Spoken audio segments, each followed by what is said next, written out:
കണ്ണൂരിലെ മലയോര മേഖലയിൽ CPM-ലെ അഴിമതി കഥകൾ പുറത്തറിയാതെ ഒതുക്കി തീർക്കാനുള്ള നെട്ടോട്ടത്തിലാണ് നാട്ടുകാർ. ചെറുപുഴയിലെ വനിതാ സഹകരണ സംഘത്തിൽ പുളിങ്ങോം ലോക്കൽ കമ്മിറ്റി അംഗം നടത്തിയ ക്രമക്കേട് പരിഹരിക്കാൻ അടിയന്തര നിർദ്ദേശം നൽകി. കഴിഞ്ഞ ദിവസം പെരിങ്ങോം ഏരിയ കമ്മിറ്റി ഓഫീസിൽ ചേർന്ന പുളിങ്ങോം ലോക്കൽ കമ്മിറ്റിയുടെ യോഗത്തിലാണ് ഈ നിർദ്ദേശം. പെരിങ്ങോം ഏരിയ കമ്മിറ്റി അംഗമായ വ്യക്തി ഒരു പ്രശ്നം പരിഹരിക്കാൻ കമ്മീഷൻ വാങ്ങിയതായുള്ള ആരോപണം ജനൻ TV വാർത്തയാക്കിയതിന് പിന്നാലെയാണ് അടിയന്തര ലോക്കൽ കമ്മിറ്റി യോഗം ചേർന്നത്. വിവരങ്ങളുമായി ഗോകുൽ കെ വേണുഗോപാൽ ചേർന്നു. ഗോകുൽ, കൂടുതൽ വിവരങ്ങൾ.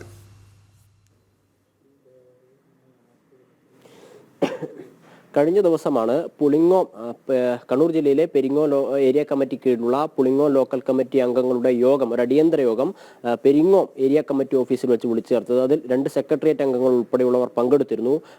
പയ്യന്നൂർ MLA ആയിട്ടുള്ള TI മധുസൂദൻ MLA-യും മുൻ പെരിങ്ങോം ഏരിയ സെക്രട്ടറി സത്യവാൻ ഉൾപ്പെടെയുള്ള ആളുകളാണ് ഈ യോഗത്തിൽ പങ്കെടുത്തത്. കഴിഞ്ഞ ദിവസം ഈ മലയോര മേഖലയിലെ അഴിമതി ആരോപണങ്ങൾ, നേതാക്കൾക്കെതിരെ ഉയർന്നു വരുന്ന അഴിമതി ആരോപണങ്ങൾ ജനൻ TV വാർത്ത പുറത്തുവിട്ടിരുന്നു. അതുമായി ബന്ധപ്പെട്ട കാര്യങ്ങൾ ചർച്ച ചെയ്യുന്നതിനും തുടർ നടപടികൾ സ്വീകരിക്കുന്നതിനുമായിട്ടായിരുന്നു ഇത്തരത്തിലൊരു യോഗം വിളിച്ചു ചേർത്തത്. ആ യോഗത്തിലാണ് ചെറുപുഴയിൽ പ്രവർത്തിക്കുന്ന വനിതാ സഹകരണ സംഘത്തിൽ 10 വർഷമായി നിലനിൽക്കുന്ന ഒരു ക്രമക്കേട്, 3 ലക്ഷത്തിലധികം വരുന്ന തുകയുടെ ഒരു ക്രമക്കേട് അടിയന്തരമായി പരിഹരിക്കാൻ വേണ്ടിയിട്ട് നിർദ്ദേശം നൽകിയിട്ടുള്ളത്.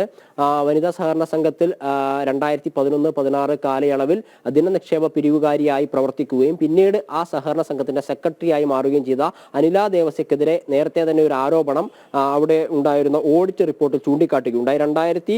2014-15 ഓഡിറ്റ് റിപ്പോർട്ട് പ്രകാരം 3,70,000-ലധികം രൂപയുടെ ഒരു ക്രമക്കേട് കണ്ടെത്തി അടിയന്തരമായി പരിഹരിക്കണമെന്ന് നിർദ്ദേശം നൽകിയിരുന്നു.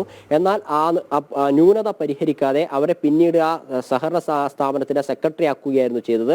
അവരെ സംരക്ഷിച്ചത് ഈ കഴിഞ്ഞ ദിവസം നമ്മൾ വാർത്ത പുറത്തുവിട്ടിട്ടുള്ള ആ വ്യക്തി, ഏരിയ കമ്മിറ്റി അംഗമായിട്ടുള്ള വ്യക്തിയൊക്കെ കൂടിയിട്ടായിരുന്നു അവരെ സംരക്ഷിച്ചത് എന്ന തരത്തിലുള്ള ആരോപണങ്ങൾ പുറത്തു വന്നിരുന്നു. ഈ വ്യക്തിക്കെതിരെ CPM-നകത്ത് തന്നെ വീണ്ടും പരാതികൾ ഉയർന്നു വരുന്ന സാഹചര്യത്തിലാണ് ഈ പ്രശ്നം ഒത്തുതീർപ്പാക്കാനുള്ള ശ്രമവുമായിട്ട് CPM-ഉം പെരിങ്ങോം ഏരിയ കമ്മിറ്റിയും ഒക്കെ മുന്നോട്ടേക്ക് പോയിക്കൊണ്ടിരിക്കുന്നു. ഓരോ ദിവസം കഴിയുന്നതോറും വ്യത്യസ്ത തരത്തിലുള്ള ആരോപണങ്ങൾ CPM-നകത്ത് തന്നെ മലയോര മേഖലയിൽ ഉയർന്നു വരുന്നു എന്നുള്ളതാണ് പ്രധാനപ്പെട്ട കാര്യം.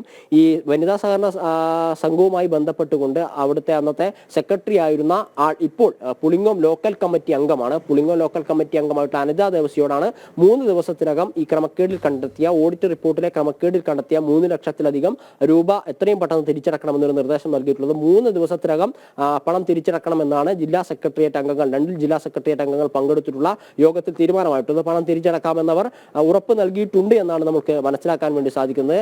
3 ദിവസത്തിനകം അവർ പണം തിരിച്ചടക്കുമെന്നും ഇത്തരത്തിലുള്ള ക്രമക്കേടുകളൊക്കെ വളരെ വേഗം പരിഹരിച്ചില്ല എങ്കിൽ CPM-നെതിരെ വീണ്ടും വാർത്തകൾ വരാനുള്ള സാഹചര്യമുണ്ട് എന്നും അതിനിടയാവുന്നത് CPM-നകത്ത് ആ പ്രദേശത്ത് നിലനിൽക്കുന്ന വിഭാഗീയതയാണ് എന്നുള്ളൊരു കണ്ടെത്തലുകളാണ് അല്ലെങ്കിൽ തീരുമാനമാണ് അവിടെ ഉണ്ടായിട്ടുള്ളത് എന്ന വിവരമാണ് നമുക്ക് പുറത്തു വന്നുകൊണ്ടിരിക്കുന്നത്. ഈ 10 വർഷമായി സഹകരണ സംഘവുമായി ബന്ധപ്പെട്ട് ഈ ലോക്കൽ കമ്മിറ്റി അംഗം നടത്തിയിട്ടുള്ള ക്രമക്കേട് പുറത്തു വരാതെ പിടിച്ചു നിർത്തുകയും അല്ലെങ്കിൽ പരിഹരിക്കാൻ ആവശ്യമായിട്ടുള്ള നടപടികൾ സ്വീകരിക്കാതിരിക്കുകയും ചെയ്തത് CPM-ന്റെ തന്നെ നിയന്ത്രണത്തിലുള്ള, അതായത് CPM-ന്റെ സ്ഥാപനങ്ങൾക്കൊക്കെ CPM-ന്റെ നേതാക്കളും ലോക്കൽ കമ്മിറ്റി അംഗങ്ങളും ലോക്കൽ സെക്രട്ടറിമാരൊക്കെ ഉൾപ്പെട്ടിട്ടുള്ള ഒരു സബ് കമ്മിറ്റികളൊക്കെ ഉണ്ടാവും. ആ സബ് കമ്മിറ്റികളൊന്നും കാര്യക്ഷമമായി ഇടപെട്ടില്ല, ഇന്നത്തെയൊന്നും ചെയർമാൻമാരൊന്നും കാര്യക്ഷമമായി ഇടപെട്ടിട്ടില്ല എന്നൊരു ആരോപണം അന്നും ഇന്നും ഉയർന്നു വന്നിട്ടുണ്ട്. വീണ്ടും വാർത്തകൾ പുറത്തു വരുന്നു, CPM-നെ നിയന്ത്രിക്കാൻ സാധിക്കാത്ത രീതിയിൽ വാർത്തകൾ പുറത്തു വരുന്നു എന്ന ഘട്ടത്തിലാണ് ഇത്തരത്തിലുള്ള അഴിമതി കഥകൾ വളരെ വേഗം ഒത്തുതീർപ്പാക്കാനുള്ള അല്ലെങ്കിൽ തീർപ്പാക്കാനുള്ള ഒരു നിർദ്ദേശം നൽകിയിട്ടുള്ളത്.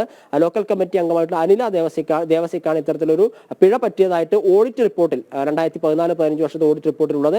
അതേ റിപ്പോർട്ട് തന്നെ അല്ലെങ്കിൽ അത്തരത്തിലുള്ള അതേ പിഴവ് തന്നെ 2024 ഓഡിറ്റ് റിപ്പോർട്ടിലും ഉണ്ട്. അത് പരിഹരിക്കാൻ ആവശ്യമായിട്ടുള്ള നിർദ്ദേശമാണ് ഇപ്പോൾ നൽകിയിട്ടുള്ളത്. തീർച്ചയായും മുഖ്യമന്ത്രിയുടെ ജില്ലയിലെ സഹകരണ ബാങ്കിന്റെ അഴിമതിയെ സംബന്ധിച്ച വാർത്തകളാണ് ഗോകുൽ കൈമാറിയത്.